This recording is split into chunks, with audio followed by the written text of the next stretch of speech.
క్రీస్తునందు ప్రేమైన సహోదరి సహోదరులకు యేసుక్రీస్తు నామములో శుభములు. దేవుని యొక్క బలము మీకు కలుగునుగాక. ఈరోజు దేవుడు మనకిచ్చిన మాట మార్కు సువార్త 11వ అధ్యాయము 28వ వచనము. నీవు ఏ అధికారం వలన ఈ కార్యములు చేయుచున్నావు? వీటిని చేయుటకు ఈ అధికారము నీకు ఎవడిచ్చనని అడిగారు. ఈ మాటలు మనం మార్కు సువార్తలో చూస్తున్నాము. యేసయ్య ఎప్పుడైతే దేవాలయంలో తిరుగుతూ శాస్త్రులతో పెద్దలతో మాట్లాడుతూ వచ్చారో అప్పుడు వాళ్ళు అడుగుతున్నారు కదా, నీవు ఏ అధికారం వలన ఈ కార్యములు చేయుచున్నావు? నీకు ఈ అధికారం ఎవరిచ్చారు అని అడుగుతున్నారు అనమాట. ఈ లోకంలో చూడండి, ఎవరైనా ఏదైనా వర్క్స్ చేస్తున్నప్పుడు, ఏదైనా పనులు చేసినప్పుడు, నీ అధికారం చెలాయిస్తున్నప్పుడు నీకు ఈ అధికారం ఎవరిచ్చారు అని అడుగుతూ ఉంటారన్నమాట. అలాగే యేసయ్యను కూడా ఆ దినాల్లో ఉన్న శాస్త్రులు పరిసయ్యులు అడుగుతున్నారు కదా, నీవు ఏ అధికారం వలన ఈ కార్యములు చేయుచున్నావు అని. వీటిని చేయుటకు ఈ అధికారం నీకెవడిచ్చాను అని అడిగిరి. అంటే ఏ అధికారంతో నువ్వు ఇవి చేస్తున్నావు, నీకు ఎవరిచ్చారు ఈ అధికారం అని వాళ్ళు అడుగుతున్నప్పుడు యేసయ్య ఇచ్చిన సమాధానం కూడా కింద మనం చూస్తాం కదా. 29వ వచనంలో చూస్తే, అందుకు యేసు, నేనును మిమ్మల్ని ఒక మాట అడిగేదను, నాకు ఉత్తరం ఇయ్యుడి, అప్పుడు నేను ఏ అధికారం వల్ల వీటిని చేయుచున్నానో అది మీకు చెప్పుదును అని తెలియజేస్తామట. అది అడుగుతూ బాప్తిస్మిచ్చి యోహాను గురించి ఇక్కడ గుర్తు చేస్తున్నట్టుగా మనము చూడగలం అనమాట. బాప్తిస్మిచ్చి యోహాన్ని తీసుకొచ్చినట్టుగా మనం చూడగలం.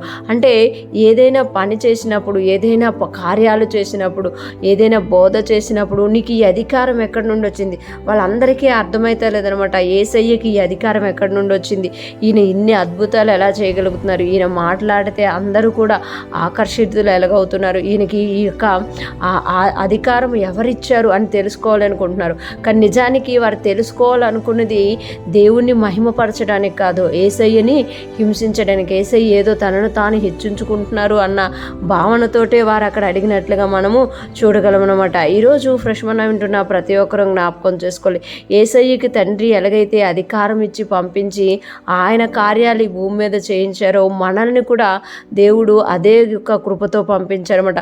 మనం ఎప్పుడైతే యేసయ్యని ఎరుగుతున్నామో తండ్రి యేసయ్యకి ఏ అధికారం ఇచ్చారో అదే అధికారాన్ని మనకి కూడా ఇచ్చారు. మనం ఎప్పుడైతే దేవుని కార్యాలు చేయడం మొదలు పెడతామో మన చుట్టూ ఉన్నవారు కూడా ఇలాగే మనల్ని అడుగుతారు.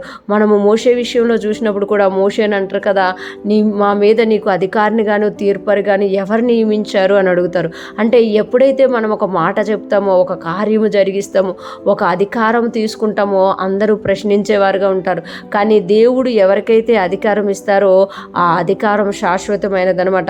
ప్రశ్నించిన వాళ్ళు నోళ్ళు మూయబడేటట్టుగా దేవుడు తన కార్యాన్ని చేసే దేవుడుగా ఉన్నారు. ఈరోజు ఫ్రెష్ మన వింటున్న ప్రతి ఒక్కరూ జ్ఞాపకం చేసుకోవాలి, దేవుడు ఏ అధికారం అయితే మనకి ఇచ్చారో ఆ అధికారాన్ని మనం వాడుకొని దేవుని రాజ్యాన్ని కట్టేవారంగా, అనేక మందిని దేవుని రాజ్యంలో చేర్చేవారంగా, దేవునికి మహిమ తెచ్చేవారంగా మనం ఉండాలి. అదే సమయంలో మనం వినయము కలిగి విధేయత కలిగి దేవుణ్ణి సేవించేవారుగా ఉండాలి. దేవుని కృప మనందరికీ తోడై ఉండి నడిపించునుగాక. ఆమేన్.